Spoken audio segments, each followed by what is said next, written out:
Deus está dentro de vós. É tempo de você permitir que o reino seja construído dentro de você, para que Ele possa te inserir naquele lugar que Ele deseja.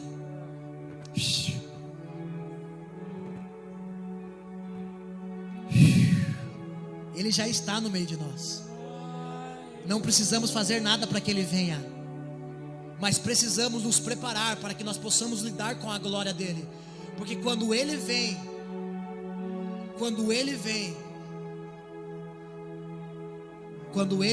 cara, a nuvem de glória enche os lugares aonde Ele está. Nós não poderemos nos conter de pé. Se você não tem sentido, não tem visto a nuvem de glória, o problema não está em Ele não ter vindo. Ele está vindo, o problema é que nós não estamos perceptíveis à nuvem de glória. É porque nós não estamos perceptíveis à nuvem de glória. É porque nós não estamos perceptíveis à nuvem de glória. Nós não estamos ouvindo os passos dele na virada do dia. E se nós não estamos ouvindo, então alguma coisa está acontecendo. Porque Adão escutou os passos de Deus pisando no jardim, até o dia em que ele decidiu fugir do Senhor. Até o dia que ele decidiu se esconder de Deus. Sabe, quando Deus chega no jardim e fala: Adão, cadê você? Não é porque Deus não sabia onde Adão não estava, porque Deus sabia exatamente aonde Adão estava, mas era para mostrar para Adão, porque Adão agora já não sabia mais aonde ele estava. Aonde você está, Adão? E ele fala: Senhor, eu me escondi porque eu tive medo. Sabe por que nós nos escondemos de Deus? Porque nós temos medo. Sabe por que nós não levantamos mais as mãos? Porque nós temos medo. Ontem nós estávamos ministrando em uma igreja em Curitiba, e a hora que eu falei se tinha pessoas que necessitavam de cura, veio algumas pessoas na frente. E é impressionante que hoje tem pessoas que não são mais curadas porque elas têm medo de ser curadas. As pessoas não se convertem mais porque elas têm medo de se converter. Elas têm medo de abandonar as coisas. E eu vejo que hoje, se nós não somos tocados, é porque nós não queremos ser tocados. É porque nós se escondemos em algum lugar. É porque nós sabemos que o nosso dia sabe, o crente, ele virou, o cristianismo nos últimos dias virou uma coisa interessante. Você não ora de manhã, você não tem mais vida de oração em casa, e aí você chega no culto e você tem medo de que Deus te dê uma chibatada. Você tem medo que Deus te pegue. Sabe, eu não tenho medo, porque ainda que eu peque, ainda que eu erre, eu sei que eu não preciso me esconder dele. Eu não necessito me esconder dele. Ele não precisa dizer: Jean Paul, onde você está? E eu falar: Senhor, eu me escondi do Senhor. Sabe por que a gente para de adorar a Deus com intensidade? Porque a gente se esconde dele. A gente tem medo do mover dele, a gente tem medo da glória, a gente tem o medo da manifestação de Deus. Nós temos medo da manifestação de Deus. Está na hora da gente voltar a se derramar na presença dele nos cultos e falar: Deus, me pega. Deus, me trata. Deus, me conserta. Deus, pode bater, vai doer, mas eu quero apanhar. Senhor, pode me dar uma cajadada, eu não tenho medo, eu quero me consertar. Sabe qual é o problema da igreja dos últimos dias? Ela não quer mais se consertar. Ela quer congregar, ela quer receber bênção, ela quer receber vitória, ela quer receber coisas, mas ela não quer se consertar. Só que diante das coisas celestiais, meu irmão, se você não tem uma vida de conserto, a nossa guerra não é contra homens, não é contra carne nem sangue, é contra principado e potestade. E a hora que você entrar em uma guerra celestial com demônios, aí você vai ver como faz falta você ter um coração quebrantado e contrito, que busca, como Davi buscou em Salmo 51, Senhor, tira tudo de mim, mas poupa-me o teu espírito. E é impressionante, eu estou cansado hoje, a gente ministrou sexta-feira. Aí a gente chegou tarde pra caramba, era uma vigília. E aí ontem a gente estava ministrando fora de volta. E uma coisa interessante que Deus me mostra é que Ele está começando a ferir os corações dos seus filhos com uma vontade, um desejo, um anseio de conserto. Não é todo mundo que quer se consertar. Não é todo mundo que quer, porque quando você se conserta, vai ser desconfortável para a tua carne, mas vai ser confortável para o teu espírito. Sabe, eu sou uma pessoa que todo lugar que eu vou e vou ser ministrado, eu falo, Deus, me pega e me arrebenta. Sexta-feira, aquela hora que a gente estava ali na frente esperando para ministrar, eu falei, Deus, a parada é o seguinte, usa alguém aqui hoje, vem em mim e me quebra.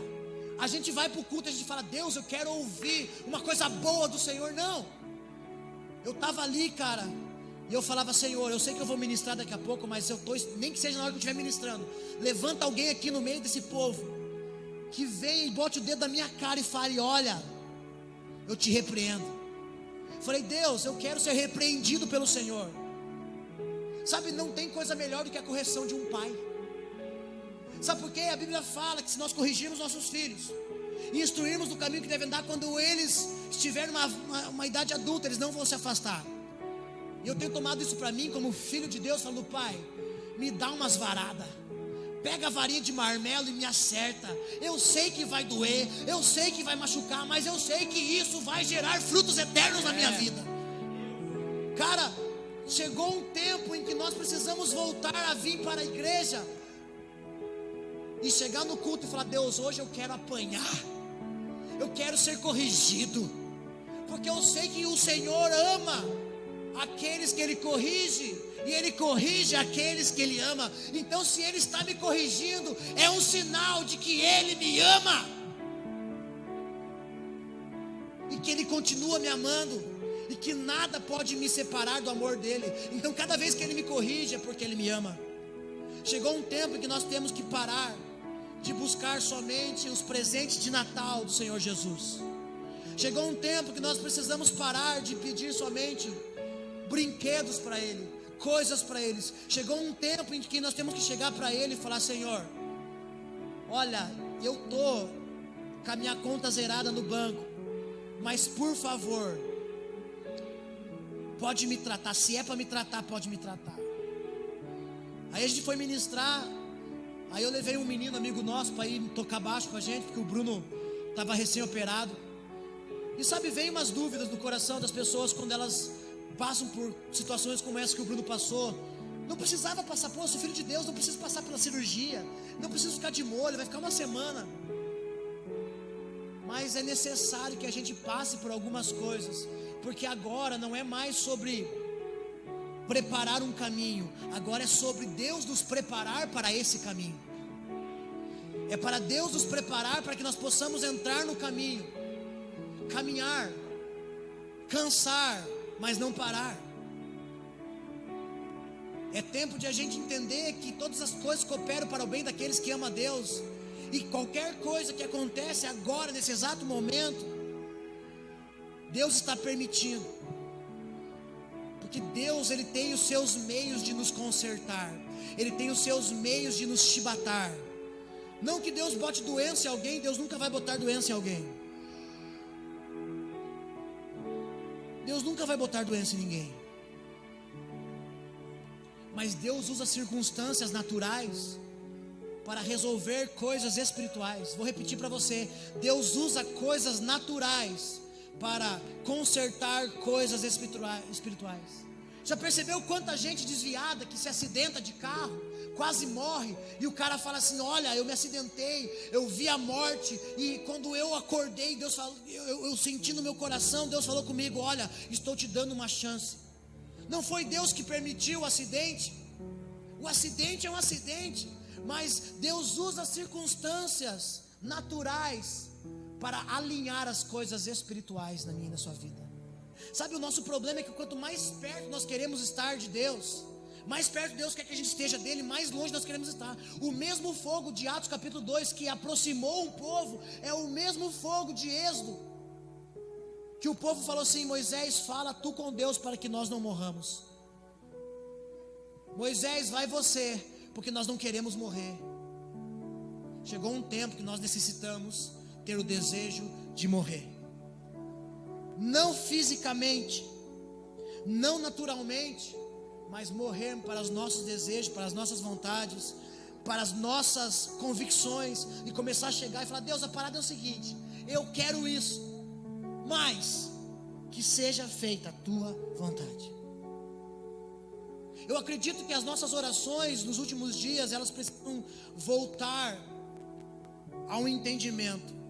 Já não precisa ser mais falada assim, como a gente escutou sexta-feira, o taxão, em nome de Jesus, para que aquilo aconteça. Mas, Senhor, a mesma oração que Jesus fez no Getsemane: Senhor, se for possível, me livra, mas todavia seja feita a tua vontade. Sabe, quando você orar a partir de hoje, faça a oração que você quiser, peça o que você quiser, declare o que você quiser, mas no final diga para Ele: Senhor, eu sei que eu falei um monte de coisa, eu gastei 1 hora falando com o Senhor, e os últimos segundos da sua oração seja: mas seja feita a tua vontade. Chegou um tempo em que nós precisamos buscar o Senhor para descobrir o que é que Ele quer que a gente mude em nós, o que cabe a nós mudar em nós, para que possa agradar o coração dEle, para que possa agradar o coração dEle. Nós precisamos buscar o entendimento do que é a vontade de Deus para nós, do que é a vontade para nós, porque nós temos vontade.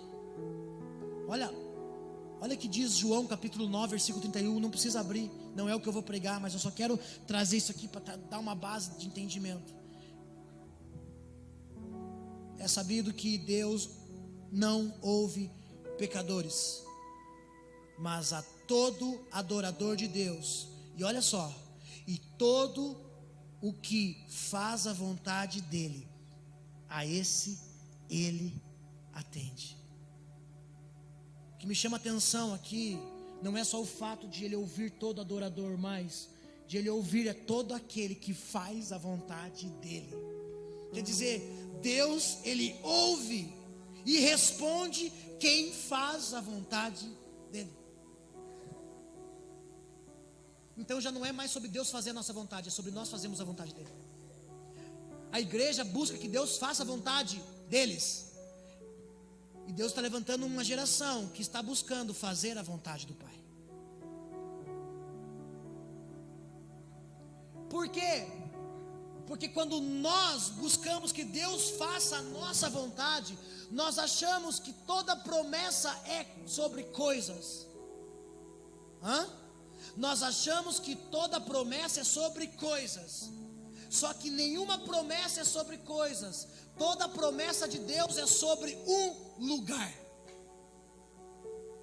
Nós queremos coisas e Deus já nos deu um lugar.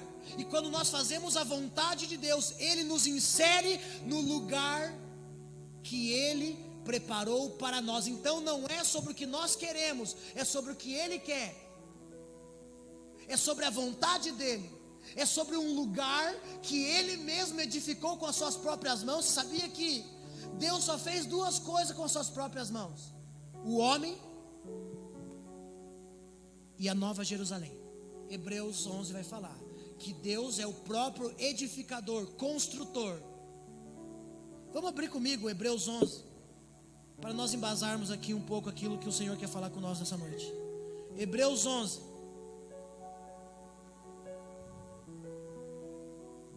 Eu quero falar de Abraão, porque Abraão, além de ser o pai da fé, eu entendo que para que nós possamos fazer isso, estar nesse ambiente aonde nós não buscamos mais as coisas de Deus, mas aonde nós buscamos, não buscamos mais que Deus faça a nossa vontade, mas um lugar aonde nós buscamos fazer a vontade de Deus, porque esse era o lugar do jardim. Deus deu o jardim, Deus criou o Éden e colocou o homem no Éden, para que o homem fizesse a vontade de Deus naquele lugar. Então nunca foi sobre Deus fazer a vontade do homem, foi sobre o homem fazer a vontade de Deus. Vou repetir para você: nunca foi sobre Deus fazer as nossas vontades, foi sobre nós fazermos e cumprirmos com a vontade de Deus. Porque é boa, perfeita e agradável a vontade dele. E quando nós entendemos que mais importa a vontade de Deus do que a nossa, nós não se decepcionamos no caminho, nós não cansamos no caminho, nós não paramos no caminho, porque nós sabemos que, ainda que nós passemos aflições, ainda que nós passemos perseguições, ainda que nós passemos necessidades ou qualquer coisa física, nós sabemos que há algo celestial nos esperando. Então nós caminhamos independente das circunstâncias, independente de qualquer coisa, e para isso é necessário fé. E a fé está ligada à vontade de Deus. Por quê? Porque o próprio livro de Hebreus, no capítulo 6, se eu não me engano, vai dizer: ei, sem fé é impossível agradar a Deus. Está falando da vontade de Deus. Hebreus 11:6. Hebreus 11:6. Em verdade, sem fé é impossível agradar a Deus. Portanto, para qualquer pessoa que dele se aproxima, por que se aproxima? Para fazer a vontade dele? Não, para fazer a vontade do Senhor. Eu não me aproximo de Deus para que Ele faça a minha vontade. A minha única vontade que eu precisava que fosse feita, Ele fez há 2000 anos atrás. Morreu numa cruz, é o que basta para mim. É indispensável crer que Ele é real e que recompensa a todos quantos se consagram a Ele. E aí a gente pega esse texto e a gente acha que Ele vai nos recompensar com coisas. Sim, se buscarmos o reino de Deus e sua justiça, todas as coisas serão acrescentadas. Sim, Ele tomou sobre si todas as nossas dores e enfermidades. Sim, Ele prometeu suprir nossas necessidades em glória. Sim. Mas deixa eu falar uma coisa para você: quando o nosso evangelho ele se pauta somente naquilo que Deus pode fazer para nós, e não naquilo que nós podemos fazer para Deus, uma hora nós paramos, uma hora nós desanimamos, uma hora nós escolhemos coisas erradas. Porque quando nós estamos buscando que Deus faça a nossa vontade, quando Deus não faz, nós damos um jeitinho de que Deus faça. Olha que diz versículo 8 de Hebreus 11: pela fé, Abraão, quando convocado, olha só o que o texto diz: quando Abraão foi o quê?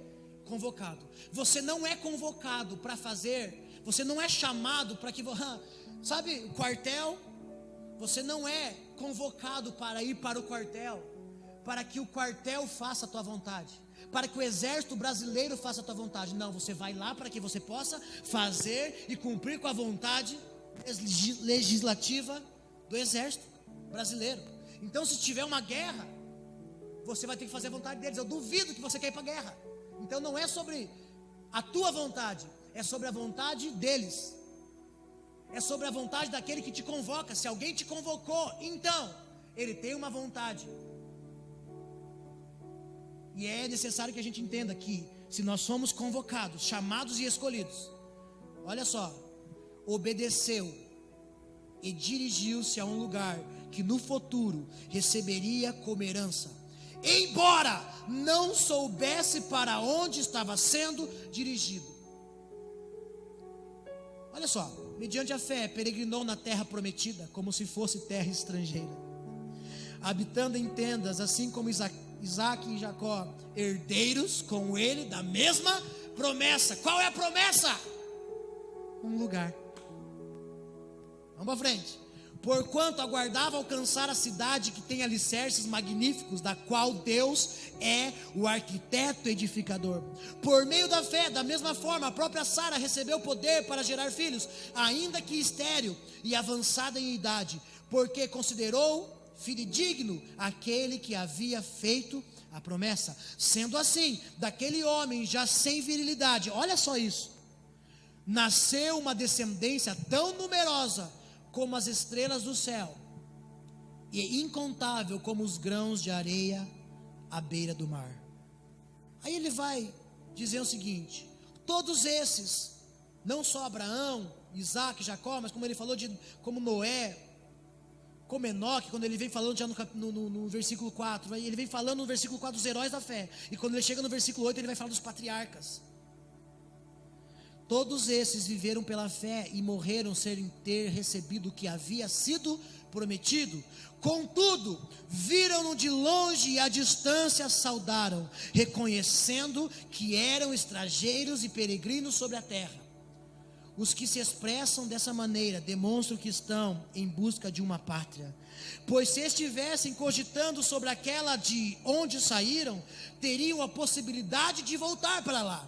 Em vez disso, aguardavam eles pela pátria excelente, ou seja, a pátria celestial. Por esse motivo, Deus não se constrange de ser conhecido como Deus deles, mas lhes preparou uma cidade.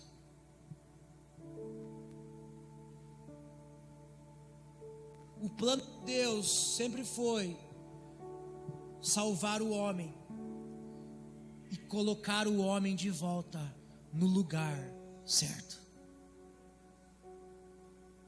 Quando a gente olha para Gênesis capítulo 1 e capítulo 2, está falando do propósito eterno de Deus, não há pecado. Quando a gente olha para Apocalipse capítulo 21 e 22, não há pecado, está falando da eternidade, está falando do propósito de Deus na eternidade, está falando daquilo que Deus fez sem o pecado do homem. Gênesis capítulo 1 e capítulo 2 não há pecado. Apocalipse capítulo 21 e capítulo 22 não há pecado. E no meio desses dois contextos, e no meio do capítulo 1 e capítulo 2 e os dois primeiros livros da Bíblia e os dois últimos livros da Bíblia, no meio se concentra todo um trabalho de Deus e uma vontade dele. E a vontade dele é que nós recebamos como herança o lugar que nos foi prometido. Só que a gente se torna tão egoísta que a gente não quer somente a herança. Sabe? É uma falta de entendimento buscar coisas que a traça come, que a ferrugem corrói. Não que nós não tenhamos que ter coisas, não que a gente não tenha que ter um carro, não que a gente não tenha que ter um salário bom, não que a gente não tenha, não. Só que todas essas coisas que o Senhor nos permite ter, todas essas coisas que o Senhor nos permite ter, só potencializam aquilo que Deus colocou dentro de nós. É para potencializar o nosso chamado, é para potencializar aquilo que nós carregamos de Deus. É para potencializar tudo aquilo que a gente está fazendo nesses dias. Sabe, está sendo construído algo nesses dias. O Senhor está construindo dentro de nós algo. Eu sempre disse isso no Mevan sexta-feira. Deus não precisava de um Noé para construir a arca, mas Deus precisava de uma arca para construir um Noé. Então todo o trabalho debaixo dos céus, ele edifica o homem. É por isso que nós temos que trabalhar, é por isso que nós temos que sustentar nossos filhos, é por isso que nós temos que cuidar da nossa família, é por isso que nós temos que ajudar os pobres, é por isso que a gente tem que fazer algumas coisas que são visíveis. Só que enquanto nós fazemos coisas que são visíveis, Deus constrói algo invisível em nós. Ei, Eclesiastes vai dizer que Deus colocou em mim e em você o desejo, o anseio pela eternidade. Olha só, abre comigo Eclesiastes.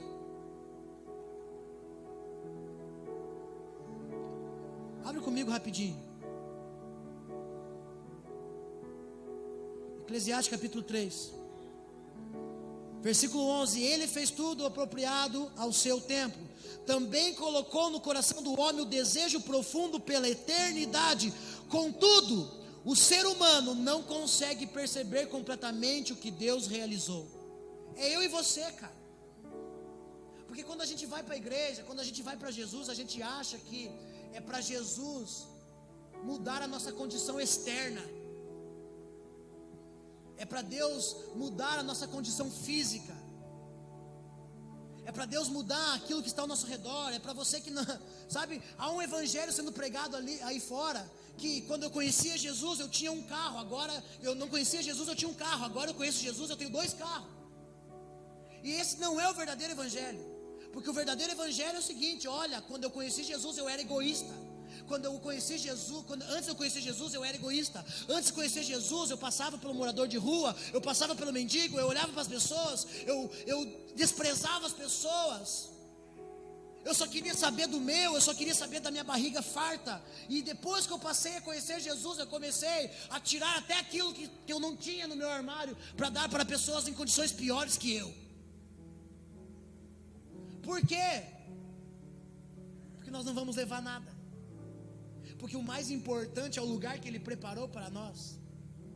E nós andamos muitas vezes como cristãos buscando enxergar alguma coisa. Nós olhamos para a igreja e nós queremos enxergar alguma coisa. Gosta de ver anjo, a gente gosta de ver o fogo descer. Eu confesso para você, eu amo, cara, expulsar demônio. Eu amo quando manifesta um e eu boto ele para correr. Aqui no Ministério Adora não acontece isso. Poucas vezes foram as vezes que a gente teve que descer e, sabe, é gostoso quando você cura pessoas, Deus te usa para curar pessoas, é gostoso. Só que o nosso cristianismo não está pautado nisso. Isso são sinais que acompanhariam aqueles que creem.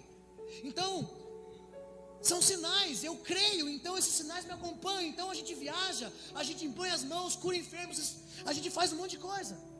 A gente expulsa demônio, liberta o oprimido, a gente ministra a Deus, ministra os santos, a gente faz um monte de coisa.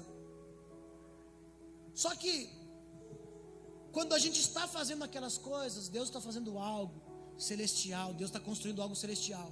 E às vezes a gente pauta nossos olhos nisso, e a gente fala o seguinte: cara, nunca mais vi ninguém levantar de uma cadeira de roda, não vou para o culto. Eu nunca mais... esses dias Deus me pegou, meu Deus, eu saí flutuando, mas no outro culto eu não saí flutuando. Aí eu perdi a graça, porque eu gosto de ir para o culto quando rola eu gosto de ir para o culto somente quando o fogo desce. Nem sempre Deus vai se manifestar com fogo. Às vezes Ele vai se manifestar numa brisa suave, como Ele se manifestou a Elias. Às vezes Ele vai se manifestar num terremoto. Às vezes Ele vai se manifestar no fogo. Mas nem sempre, não é uma regra. Deus vem como Ele quer. E Deus vem dependendo da fome que você tem. Ontem foi muito precioso que Deus fez aquele lugar. Foi muito poderoso que Deus fez aquele lugar.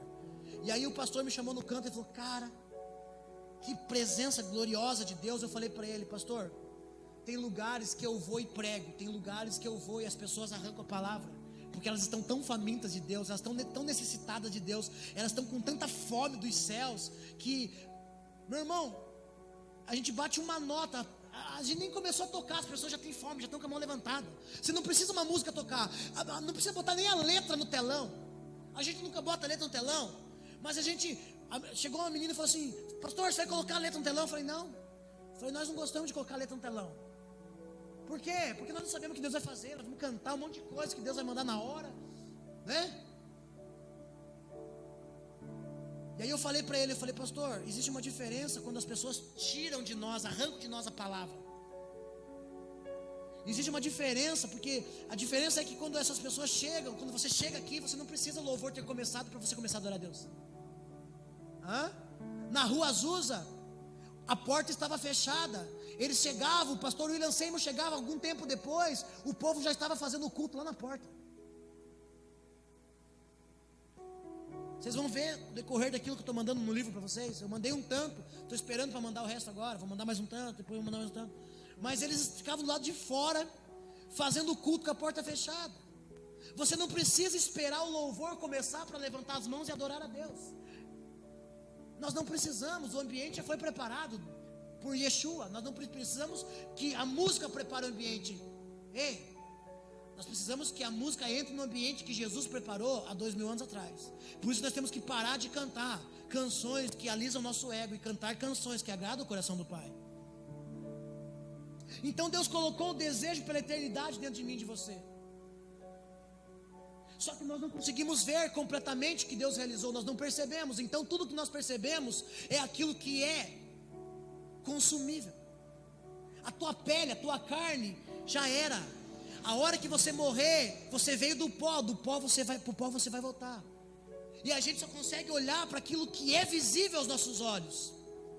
E enquanto nós estamos fazendo coisas que são visíveis, enquanto nós se reunimos aqui, um olhando o outro, como corpo, como pessoas, Deus está construindo algo dentro de nós. Deus está construindo algo dentro de nós que nós não vemos. E a eternidade está dentro de nós, e o anseio está dentro de nós, e o desejo pela eternidade foi colocado dentro de nós. É por isso que nós estamos aqui. Só que nós não estamos vendo a eternidade, porque a eternidade é um lugar em Deus. Eu nem vou pedir para você abrir, ou vou pedir para você abrir. Abre comigo em Gênesis capítulo 13. Olha que precioso isso. Abraão recebeu apenas uma palavra. Qual foi a palavra de Abraão, recebida por Abraão em Gênesis capítulo 12? Abraão, sai da tua terra, da tua parentela e vai para um lugar que eu te mostrarei. Deixa eu falar uma coisa para você. A eternidade é um lugar visível? Sim ou não? Nós não conseguimos ver a eternidade com os nossos olhos humanos. Por isso que há a palavra de Deus. Por isso que nós temos que crer na palavra. Então, nós não vivemos por vista, nós vivemos por fé. E sem fé é impossível agradar a Deus. Olha o que diz ora, a fé é o firme fundamento das coisas que nós esperamos. Amém? E prova das coisas que nós não vemos. Nós não vemos a eternidade, mas nós cremos na eternidade. Nós não vemos a eternidade, mas nós recebemos fé pela palavra, e a fé vem pelo ouvir e ouvir a palavra de Deus.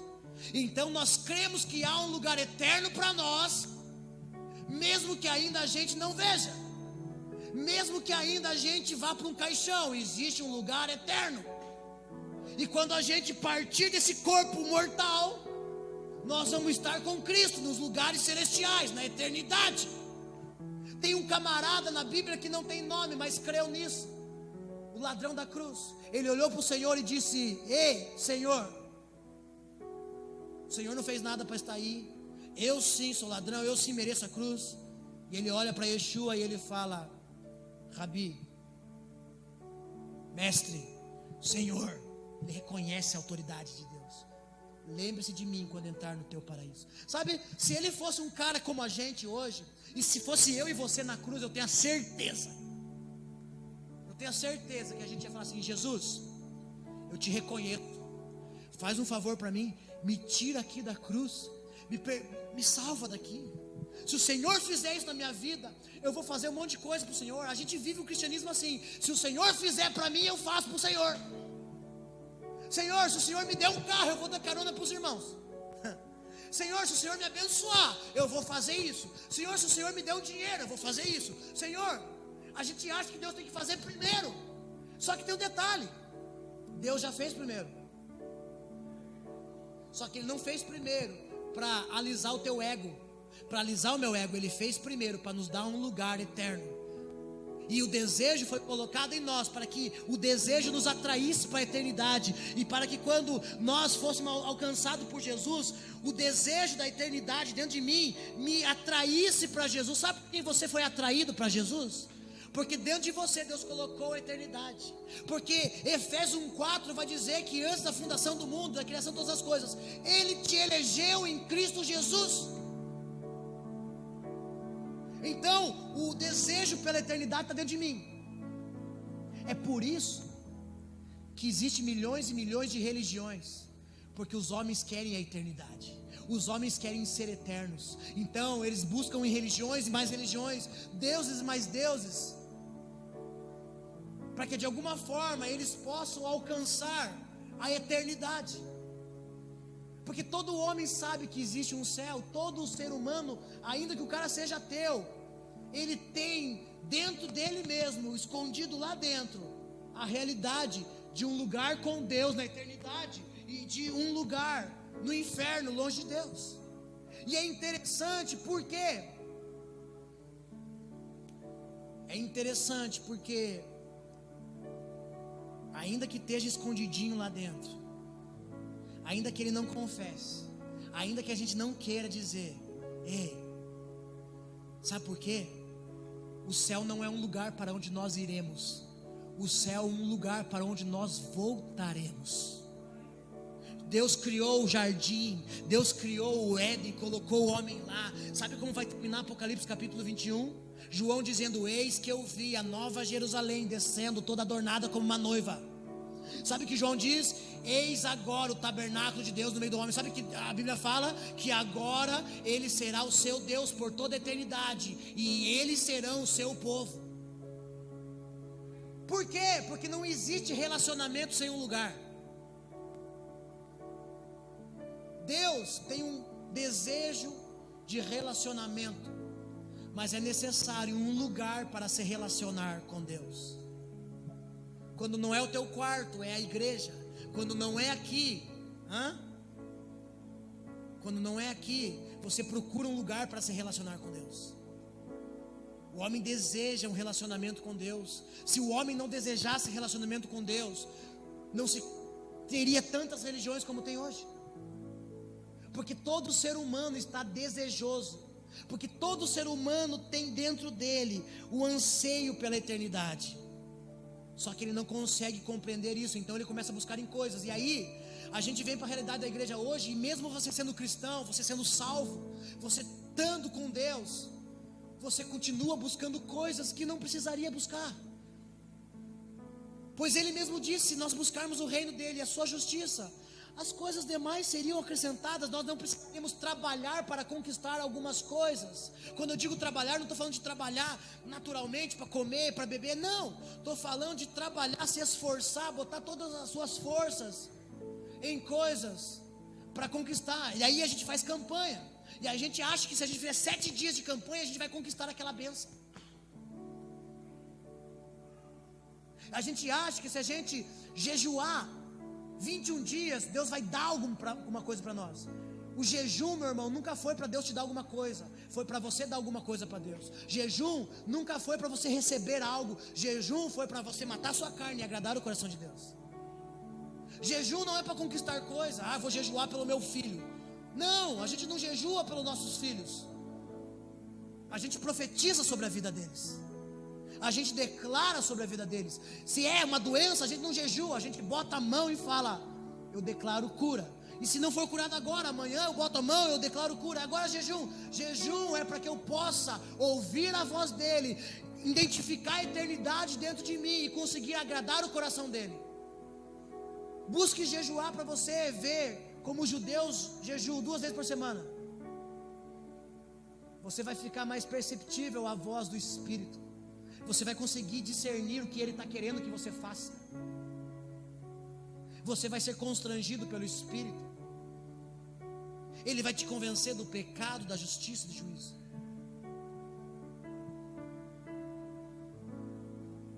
Porque aquilo que Deus colocou dentro de você é um lugar. Só que é um lugar invisível. É um lugar ainda não palpável. E com Abraão eu aprendo isso, porque quando Abraão foi chamado, como eu e você foi chamado, o chamado não foi apenas para vir com Deus, mas sim para trabalhar e fazer algo para Deus.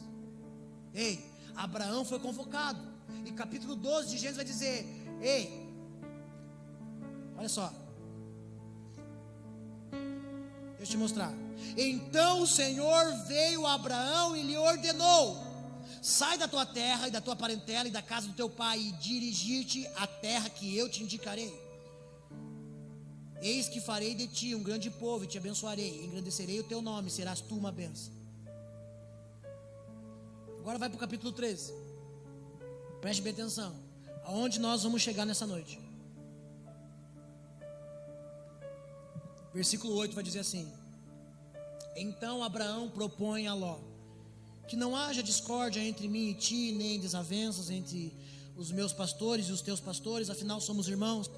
Versículo 9: vê, toda a terra não está diante de ti, peço-te portanto que te apartes de mim. Se tomares a esquerda, irei para a direita, Se tomares a direita, irei para a esquerda. Então Ló ergueu os olhos e observou toda a planície do Jordão, que era toda irrigada, até Zoar. Era como o jardim do Senhor, tinha aparência, era como o jardim do Éden, o jardim do Senhor, como as terras férteis do Egito. Isso aconteceu antes de o Senhor destruir Sodoma e Gomorra.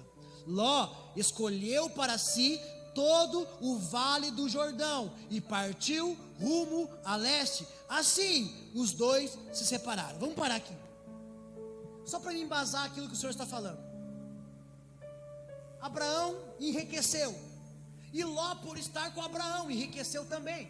Abraão tinha muitos servos, tinha pastores que cuidavam do seu rebanho, e Ló também tinha muitas pessoas, servos que cuidavam dos seus rebanhos. O que aconteceu aqui na metade do caminho, no capítulo 13, você vai começar a ler do começo, você vai entender que os pastores começaram a brigar entre si por causa do rebanho, porque a terra começou a ficar pequena para os dois.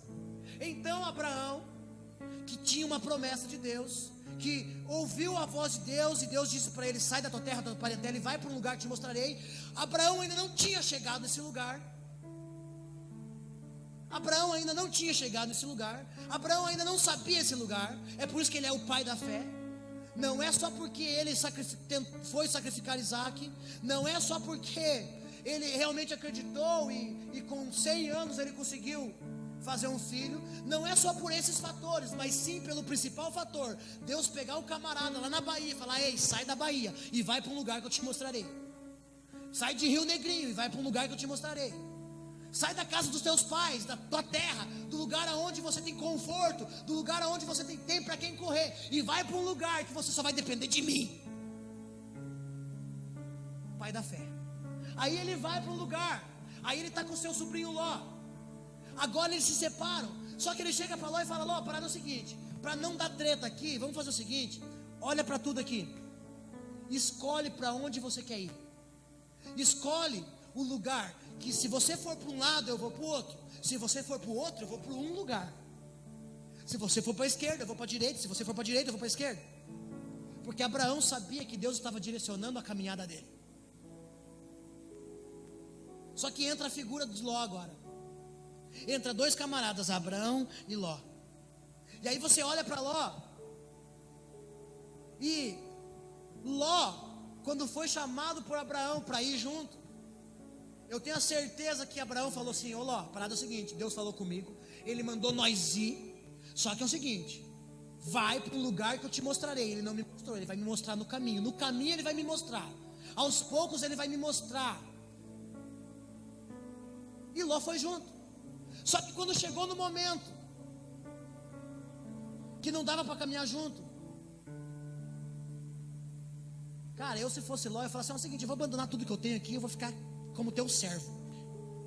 Eu lembro de Jesus, os discípulos chegando: mestre, olha o povo indo embora, a palavra é muito dura. O povo não quer conserto não, o povo quer pão e peixe. E o povo está indo embora. E Jesus olha para eles e fala assim: olha, cara, se vocês quiserem, vai vocês junto. E Pedrão olha para Jesus e fala: mestre, para onde nós iremos se só tu tens palavras de vida eterna? Ló podia ter tomado alguma atitude? Não. Abraão olhou para ele e falou: nossa, tem muita coisa, né? Você está muito rico também, né? Você foi muito abençoado. Nós estamos muito abençoados. Então faça o seguinte, escolhe um lugar para você ir. E Ló olha para aquilo que era físico. Ló olha para aquilo que era realmente palpável olhar. Sabe como nós somos? Nós somos da seguinte forma: nós entramos em lugares onde não tem ninguém. Eu já fiz isso. Você já deve ter feito isso. Chega na igreja, essa igreja não tem ninguém. Então eu vou fazer o seguinte, eu vou naquela que tem mais gente. Ei, eu vou naquela que está fazendo isso, mas aquilo e aquilo outro. Ei, Ló olhou para aquilo que era palpável, aquilo que já existia. Ele escolheu um dos lugares mais bonitos, se comparado ao jardim do Éden, um lugar todo irrigado. E aí Abraão deve ter dado uma olhada para Ló assim, e Ló escolhendo aquele lugar, aquelas campinas, aquele lugar tudo frutífero, lugar que produzia coisas. lugar que estava produzindo alguma coisa. E aí Abraão olhou e falou: cara, se ele vai para esse lado, eu vou ter que ir para esse lado aqui, que é o deserto. Só pode. Mas tudo bem, Ló, pode ir. Ló escolheu andar segundo as suas vistas e não segundo aquilo que Deus tinha falado com Abraão. Meu irmão, se Deus falou algo para alguém e você está junto com essa pessoa, se eu estou junto com a minha esposa, Deus falou algo para ela, estamos juntos. Se Deus falou que vai fazer alguma coisa, Deus vai fazer alguma coisa. Se Deus falou que vai te levar em um lugar, Ele vai te levar em um lugar. Por isso que eu tenho falado nesses últimos dias: andem com homens que escutam Deus e ouvem Deus, e andam com Deus. Não ande com ninguém que não anda com Deus. Ló podia ter andado com Abraão, escolheu ir para um lugar onde era muito visível, aonde tinha frutos, aonde ele sabia que ele podia plantar e ele ia colher, aonde o gado podia comer. Só que é interessante que a gente olha e fala: pô, Ló fez uma boa escolha. Ló escolheu uma coisa boa, ele já foi para um lugar, uma estrutura pronta, ele já foi para um lugar onde já está produzindo alguma coisa. Enquanto Abraão vai para um lugar onde não está produzindo nada, porque Abraão não estava preocupado em produzir. Abraão estava preocupado em fazer uma coisa que Ló não fez: edificar um altar ao Senhor. Todo lugar que Abraão chegava, ele dobrava o joelho, pegava pedras e edificava um altar a Deus. Ló não fez isso. Ló olhou e falou: cara, eu vou para esse lugar aqui. Abraão vai para o deserto, ele edifica um altar para Deus. Abraão, para todo lugar que ele fosse, ele edificava um altar a Deus. Aonde Abraão parava, ele edificava um altar a Deus. Por quê, meu irmão? Porque qualquer lugar deserto é deserto, mas com Deus você não passa necessidade. Qualquer lugar de deserto é deserto, mas se você estiver com Deus, você consegue viver em qualquer lugar. É aquilo que eu preguei algum tempo atrás. Se nós não aprendemos a viver no deserto, se nós aprendemos a viver no deserto, nós vamos viver em qualquer lugar. Por quê? Porque no deserto quem nos sustenta é Deus. No deserto quem manda coluna de fogo é Deus. No deserto quem manda maná do alto é Deus. No deserto, meu irmão, quem nos sustenta é Deus. Quando você está passando por um deserto na tua vida, se você estiver com Deus, edifica um altar para Ele, e você vai passar pelo deserto. Se você estiver passando por qualquer deserto da tua vida, seja financeiro, seja na saúde, seja na família, não interessa qual deserto está passando, passe com Deus. Senhor, estou passando por um deserto, o que eu faço? Edifico um altar para mim. Abraão tinha princípios, Ló não. Ló olhou e falou assim: estou ferrado financeiramente, vou fazer um tráfico aí de droga, vou vender Rinodê. Desculpa, nada contra Rinodê. Alguém vende Rinodê aqui? Pelo amor de Deus, não levante a mão. Nada contra vender Rinodê, mas é que a gente vai para o lado mais fácil. A gente vai para aquilo que é mais fácil. Não, eu vou fazer isso aqui, cara, eu vou fazer isso aqui. Ei, se você estiver passando por um lugar de deserto, não interessa o que você está passando. O importante não é o que você vai fazer, mas com quem você vai estar. E Ló olhou para as campinas, e Ló decidiu ir para lá, e Abraão foi para o outro lado. Aí quando você vai ver o final da história de Abraão e o final da história de Ló, eu vou resumir para você. Olha só que interessante.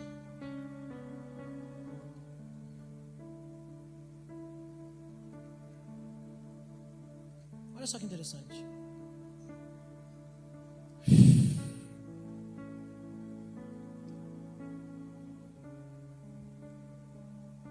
Capítulo 19, versículo 30 vai dizer assim, não precisa abrir. Ló partiu para Zoar com as suas 2 filhas e passou a viver nas montanhas, porque tinha grande receio de permanecer morando na pequena Zoar. Por esse motivo instalou-se uma caverna nas montanhas. Ele e suas filhas, certo dia, a filha mais velha propôs à filha mais nova: vamos embebedar nosso pai. Nosso pai já é um idoso e não há nenhum outro homem nesta região que venha unir-se a nós de acordo com o costume de todo mundo. Vem, façamos nosso pai beber muito vinho e deitemos-nos com ele, assim suscitaremos uma descendência de nosso pai. Portanto, elas fizeram seu pai se embebedar-se com vinho naquela mesma noite, e a mais velha veio e deitou-se junto ao seu pai, que não percebeu nem quando ela se deitou, nem quando se levantou. No dia seguinte, a primogênita orientou a irmã: na noite passada eu dormi com meu pai, façamo-lo embriagar-se também nessa noite, e tu te deitarás com ele, a fim de que possamos preservar a linhagem de nosso pai. Então outra vez deram muito vinho ao pai naquela noite, e a filha mais nova se deitou com ele. Ló não tomou conhecimento quando ela se deitou, nem quando se levantou. Assim as duas filhas de Ló engravidaram do próprio pai. A primogênita teve um filho e deu-lhe o nome de Moabe, e este foi o pai dos moabitas de hoje. A mais nova deu também à luz a um filho, e o chamou de Ben-Ami. Este foi o pai dos amonitas de hoje. Olha o versículo 26. Contudo, a mulher de Ló olhou para trás e imediatamente transformou-se numa estátua de sal.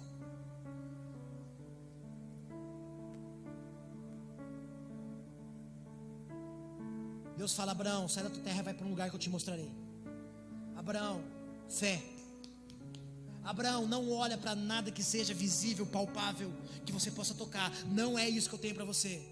O que eu tenho para você é uma pátria celestial, Hebreus 11.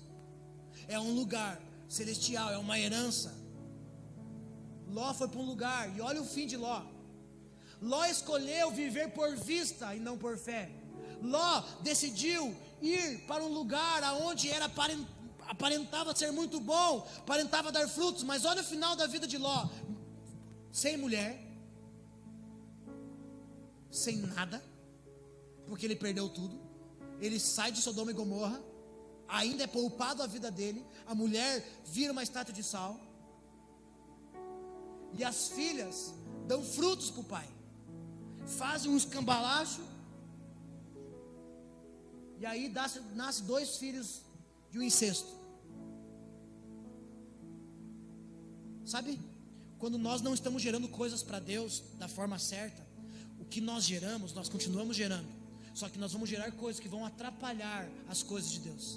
Porque se você for estudar a história, você vai perceber que os moabitas e os amonitas foram pessoas, principalmente os amonitas, os moabitas, que atrapalharam a caminhada do povo hebreu.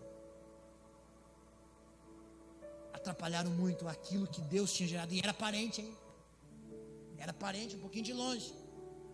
Atrapalharam, porque tudo aquilo que eu e você geramos apenas porque nós vemos e nós temos certeza, atrapalha aquilo que é gerado pela fé em nossa vida. Aquilo que Deus está gerando em você tem que ser pela fé. Se Deus falou que vai fazer, Ele vai fazer. Você não precisa dar um jeitinho para chegar nesse lugar em Deus, porque se você der um jeitinho, meu irmão, você ir pelo lado visível das coisas, não, cara, eu vou, vai ser assim, vai dar certo. Olha só, já está tudo preparado. Aí é fácil. Só que o que você vai gerar só vai atrapalhar verdadeiramente aquilo que Deus quer gerar em você. Nós precisamos urgentemente parar de buscar que Deus faça as nossas vontades, para que nós possamos fazer a vontade dele. Abraão entendeu que existia uma vontade. Ele falou: cara, eu vou fazer a vontade de Deus. Seja no deserto, seja nas Campinas, seja em qualquer lugar. Não interessa onde Deus vai permitir com que você passe. Se Deus falou para você, e Deus te chamou, e Deus te convocou, é para que você faça a vontade dele. E Ele nunca disse que fazer a vontade dele seria fácil. Ele nunca disse que fazer a vontade dele. A gente acha que é o seguinte: ó, Deus me chamou para ser missionário, Deus me chamou para ser pastor, Deus me chamou para ser pregador, Deus me chamou para fazer isso e aquilo. Agora Deus vai botar tudo na minha mão para que isso aconteça. Não, Deus não vai fazer isso. Deus me chamou para ser músico, para ser um tangedor, adorador, mas eu nem tenho instrumento. É desse jeito que funciona. Deus me chamou para ser um pregador, mas nunca ninguém me chamou para pregar. É desse jeito mesmo. Eu lembro do meu pastor. Quando Deus chamou ele para ser pastor, ninguém chamava ele para pregar, mas ele queria pregar. Aí ele contava para a gente que ele parava com o carro que ele trabalhava, ele parava num ponto de ônibus, desligava o carro e aí ele começava a pregar para o ponto de ônibus. Eis que te digo. Ei, Deus não vai levar a gente para tocar a nação sem antes nós tocarmos Ele no nosso quarto.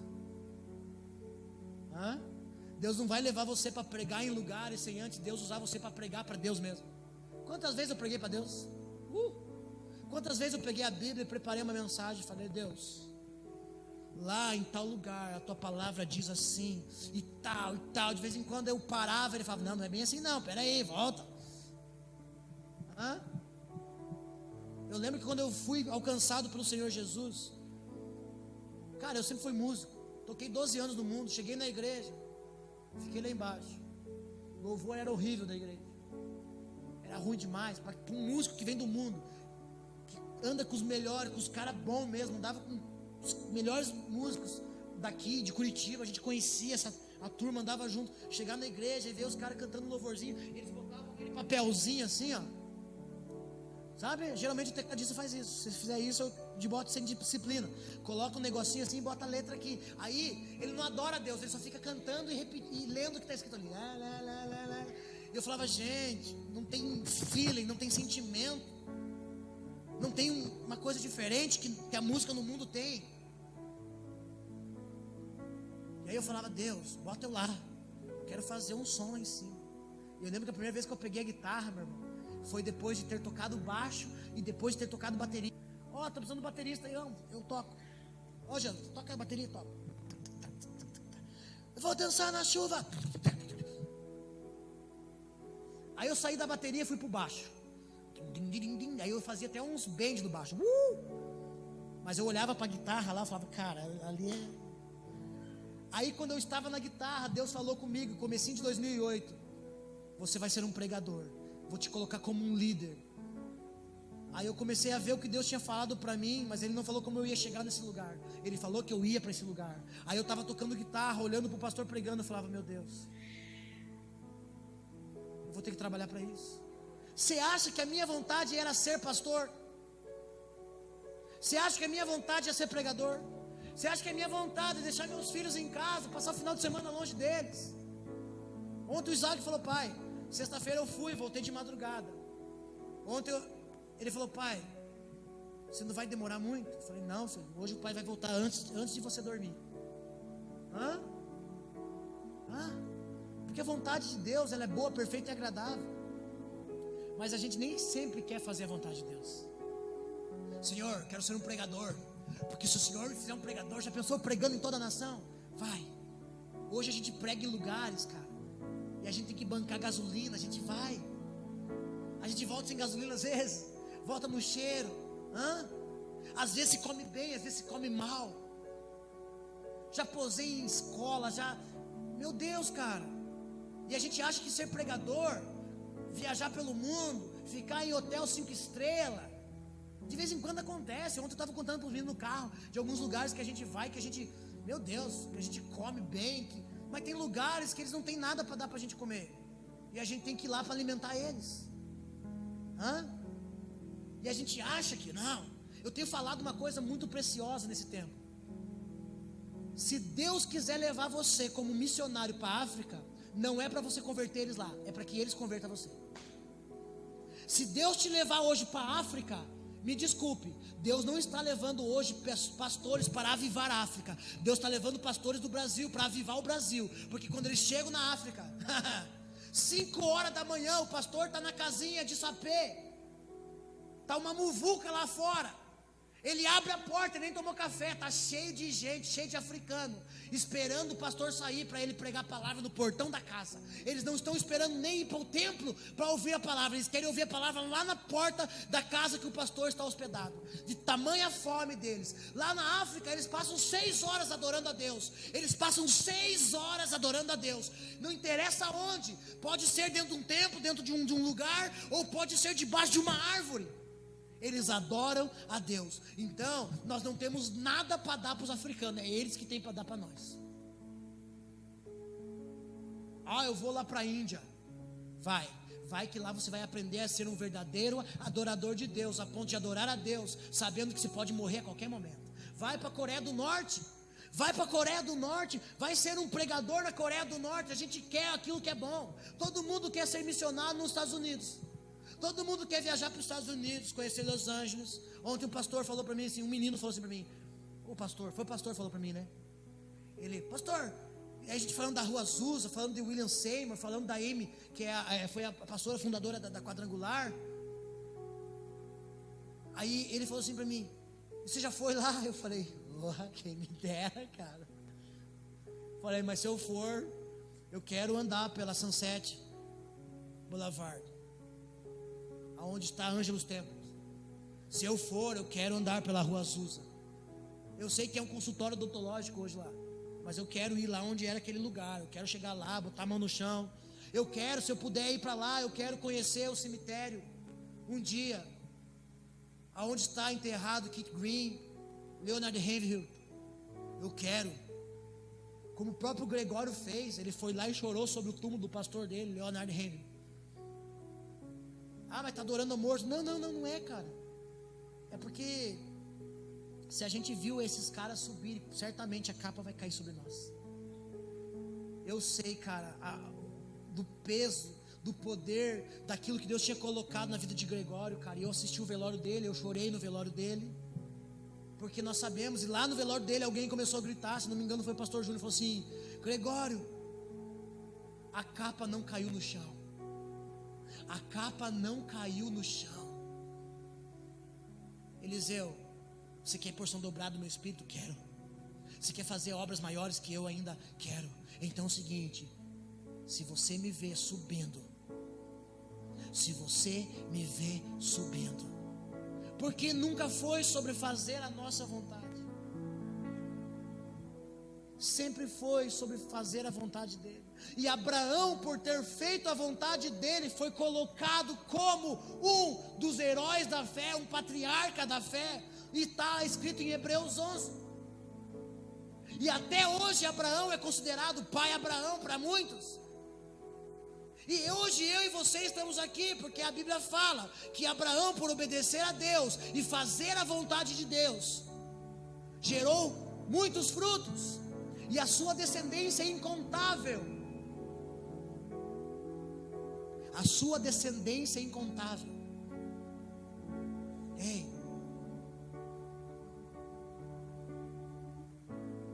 existe um lugar no Senhor, cara, aonde a minha vontade não prevalece, é a dele que prevalece.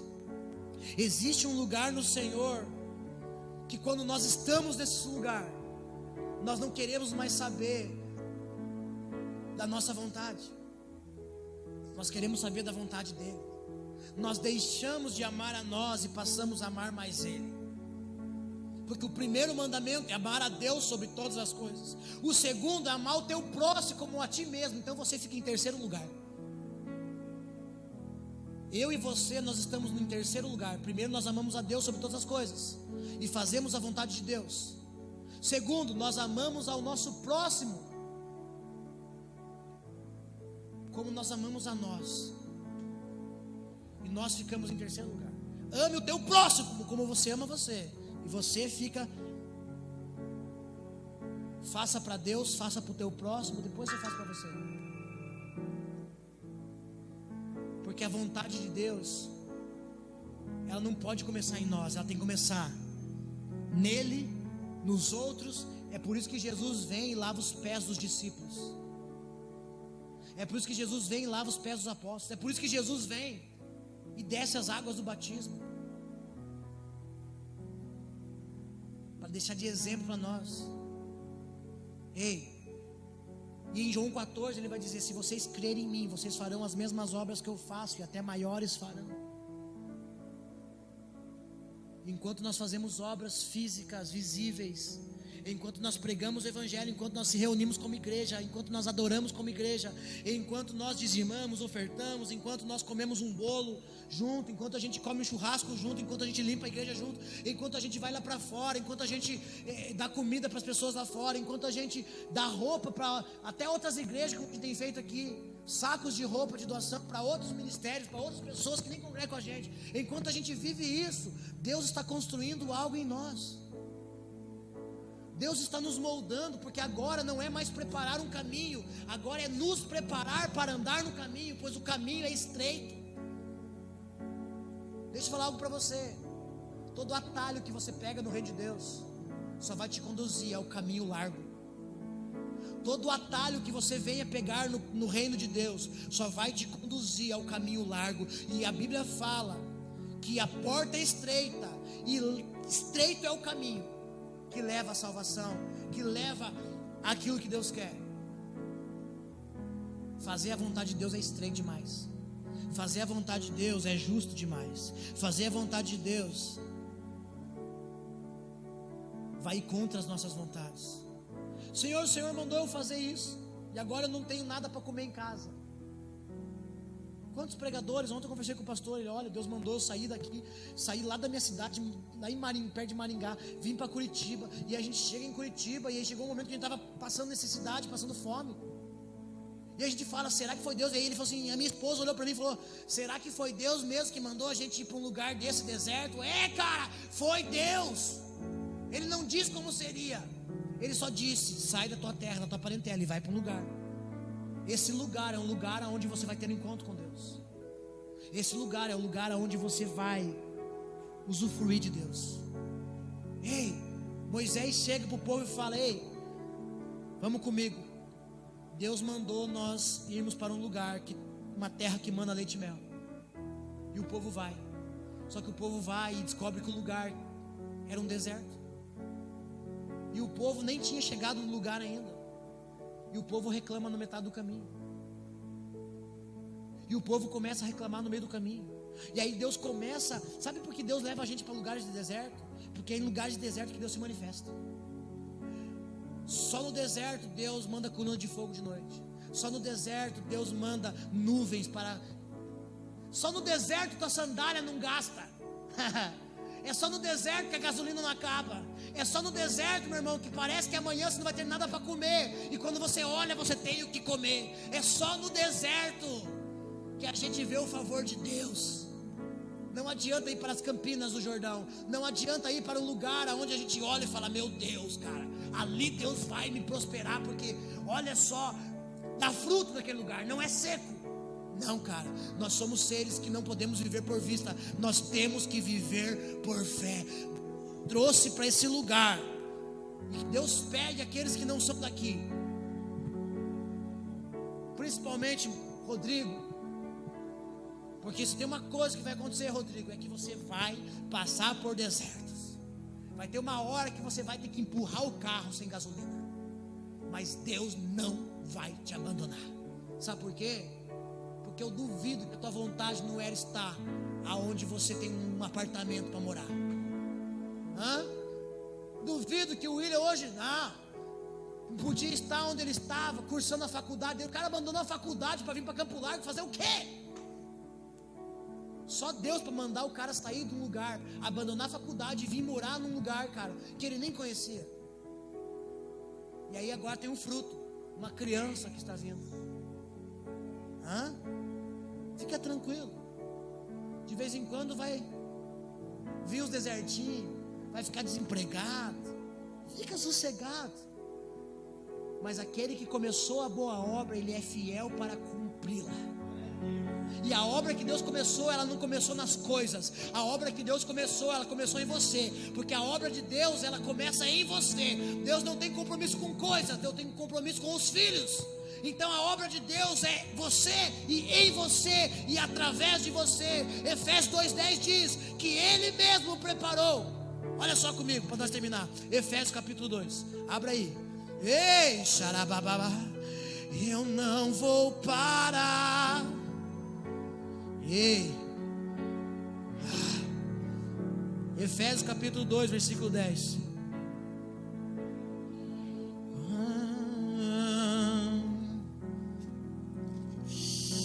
Efésios capítulo 2, versículo 10. Pois somos criação de Deus, realizada em Cristo Jesus, para vivermos em boas obras, as quais Deus preparou no passado para que nós as praticássemos hoje. Eu não fui chamado para fazer uma obra, eu fui chamado para andar e praticar a obra o qual Ele está fazendo em mim. Deus preparou no passado para que nós as praticássemos hoje.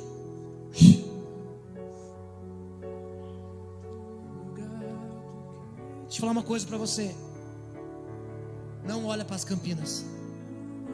Não escolhe as Campinas. Não escolhe. Quando a coisa começar a ficar apertada, não escolhe as Campinas. Não foge. Não vá para um lugar aparentemente só porque esse lugar tem irrigação, só porque esse lugar, cara, tem como voltar. Ei, Deus está te usando, Deus quer levar você para um lugar deserto, para tratar você, para moldar você, para aperfeiçoar você, para Ele te inserir naquele lugar. Jesus, a primeira coisa que fez quando foi começar o seu ministério foi ir para o deserto, porque Ele não poderia ir para outros lugares prometidos sem antes passar pelo deserto. João viveu no deserto até o dia que havia de ser revelado. E João Batista viveu no deserto até o dia que havia de ser revelado. João viveu no deserto até o dia em que ele havia de ser revelado. Faculdade nenhuma de teologia vai colocar você no lugar que Deus te chamou. Sabe qual é a faculdade? No meu Facebook está lá: estudou na escola do deserto. O meu chamado é o deserto. Ontem eu preguei naquela igreja e Deus curou as pessoas lá. Preguei sobre a febre. Daqui uns dias vai estar na internet a pregação. Precisava que essa mensagem entrasse na internet logo. E ontem eu falei: Deus vai pegar vocês pela mão. Eu preguei a febre da sogra de Pedro. E eu falei para ele: gente, Deus não vai usar vocês sem antes curar vocês. E tome posse aqui no Adora. Deus não vai nos usar sem antes nos curar. Eu preguei sobre a febre, sobre as 3 características da febre, porque a febre não é uma doença, a febre sinaliza uma doença. E eu falei para eles: e quando Jesus pega na mão da sogra de Pedro e ela é curada, a Bíblia fala: e logo passou a servi-lo. E ontem foi tremendo o que Deus fez naquele lugar. Deus curou as pessoas naquele lugar.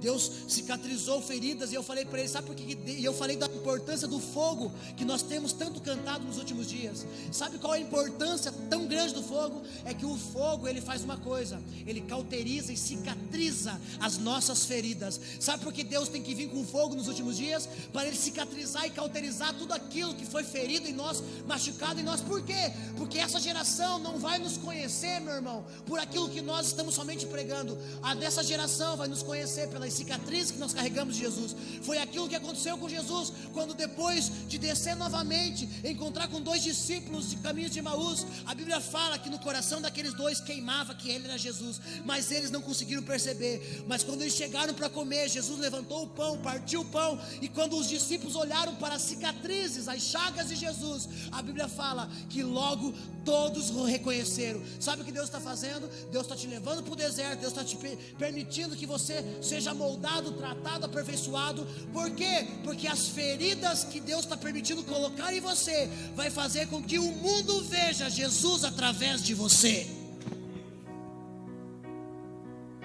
Nessa geração, Jesus vai ser reconhecido na minha e na sua vida através das cicatrizes.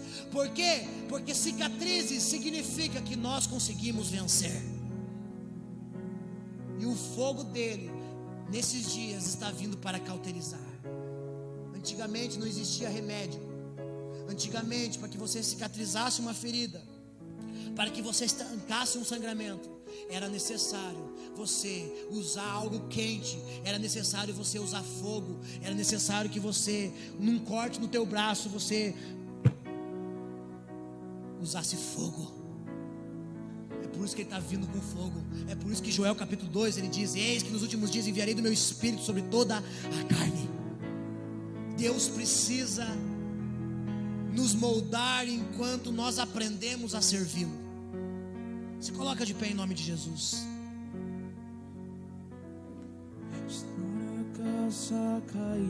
Você tem uma escolha hoje. Você tem uma escolha hoje. Você pode ir para as Campinas como Ló e gerar apenas coisas que vão atrapalhar aquilo que Deus tem para você lá na frente. Ou você pode escolher o outro lado,